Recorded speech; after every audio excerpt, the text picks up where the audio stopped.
মুসলমান ভাইকে কষ্ট দেয়, হাতের দ্বারাই কষ্ট দেয়, মুখের দ্বারাই কষ্ট দেয়, জবানের দ্বারাই কষ্ট দেয়, ওই ব্যক্তি প্রতি কি মুমিন হতে পারে না? তাইলে আমরা মুমিন।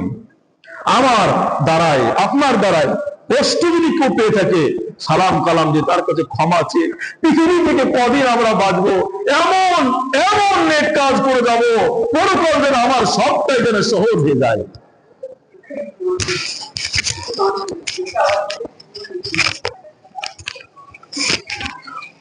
তাই আপনাদেরকে আমি বলতে চাই, আজকে আমরা ঈদ উল ফিতরের নামাজ পেয়েছি।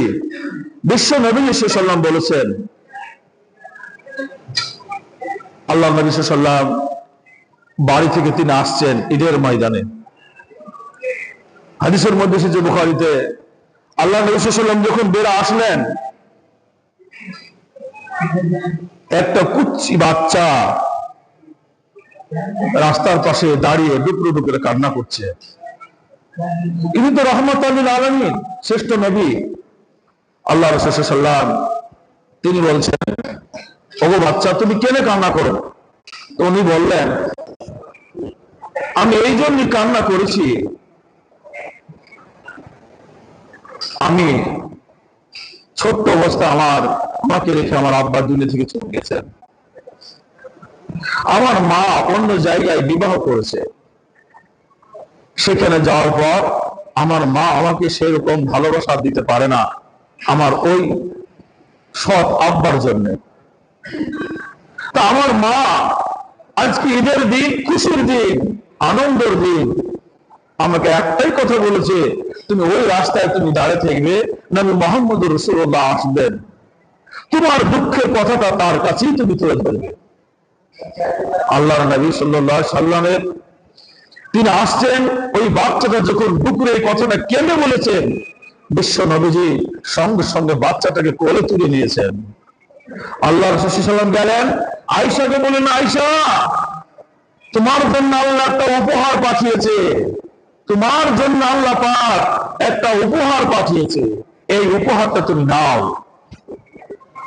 বিশ্ব নবীজির আখলাক, চরিত্র, ব্যবহার, চলা উঠা বসা এত সুন্দর ছিল, যার সৌন্দর্যের কারণে আসমান, জমিন, পৃথিবী, গাছ, গোছালি, নদ নদী সবাই তাকে সম্মান করেছে। সেই নবীর আমরা উম্মত। আপনাদেরকে আমি বলতে চাই, বিশ্ব নবী সাল্লাল্লাহু আলাইহি ওয়াসাল্লাম বাচ্চাটাকে নিয়ে গেলেন, আয়েশার হাতে তুলে দিলেন।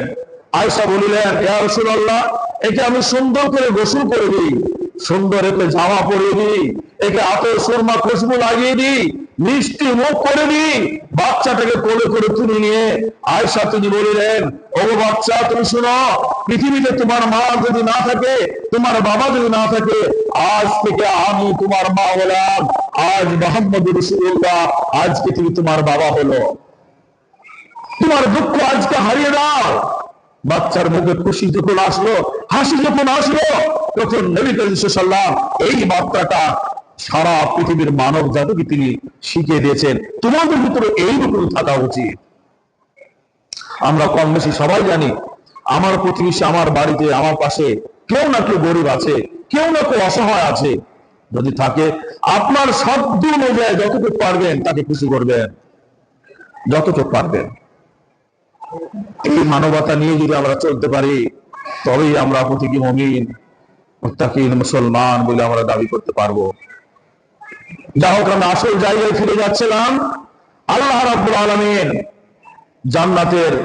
জান্নাতি বাসীদেরকে ডাকবেন, জাহান্নামীদেরকে ডাকবেন, দুই পাশে সবাইকে ডাকবেন। ডাকার পর আল্লাহ সুবহানাহু ওয়া তাআলা তিনি বলবেন, শোনো, এই দুম্বাটাকে কি তোমরা চিনতে পারছো? সবাই জান্নাতি এবং জাহান্নামী সবাই বলবে, আল্লাহ, আমরা চিনতে পেরেছি। আল্লাহ সুবহানাহু ওয়া তাআলা হযরত ঈসা আলাইহিস সালামকে আল্লাহ অর্ডার করবেন, তুমি আমার নামে তুমি বিসমিল্লাহ বলে জবাই করে দাও। জবাই করে দেওয়া হবে। সঙ্গে সঙ্গে সেই দুম্বাটা জবাই হয়ে যাওয়ার পর মুহূর্তের মধ্যেই আল্লাহ রাব্বুল আলামিন জাহান্নামীদেরকে বলবে, চিরকালের মতন তোমরা জাহান্নামে চলে যাও, জান্নাতে তোমরা জান্নাতে চলে যাও।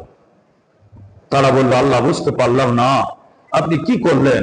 আল্লাহ রাব্বুল আলামিন বলবেন, আজ মৃত্যুকে হত্যা করা হলো, আর কোনদিন তোমাদের কাছে মৃত্যু আসবে না, কোনদিন তোমাদের মৃত্যু হবে না, চিরকাল তোমরা জাহান্নামে থাকবে, ফি নারি জাহান্নামা খালিদিনা ফিহা আবাদা, চিরকাল চিরস্থায়ী সেখানে বসবাস করবে তারা। জান্নাতে দর্শেন তোমরা যাও, চিরকালের মতন জান্নাত চলে যাও। মহাতারাম বুজুর্গ দোস্ত আজিজ, আপনারা সবাই বুদ্ধিমান জ্ঞানী গুণী মানুষ, 1 মাস রোজা করেছেন, কতই না মুসল্লি ছিল আলহামদুলিল্লাহ, 5 ওয়াক্ত 5 টাইম আমাদেরকে এই মাইকিং লেগে আমাদেরকে নামাজ আদায় করতে হয়েছে। এই জন্য পেছনের মুসল্লিরা হয়তো আওয়াজ শুনতে পাবে না ইমামের। এই দিনটা জানে আজকে জোহর থেকে যেন আবার থাকে, এই আশা আমরা করব। সমস্ত এতগুলো মুসল্লি সবাই নামাজ পড়ে বেড়ে যাবে, কতই না ভালো লাগবে, কিন্তু আমরা 5 ওয়াক্ত নামাজ আদায় করতে পারি না। আল্লাহর বড় একটা হুকুম নামাজ, এই নামাজকে আমরা অবহেলা করি, আমরা নামাজগুলোকে নষ্ট করে দিই।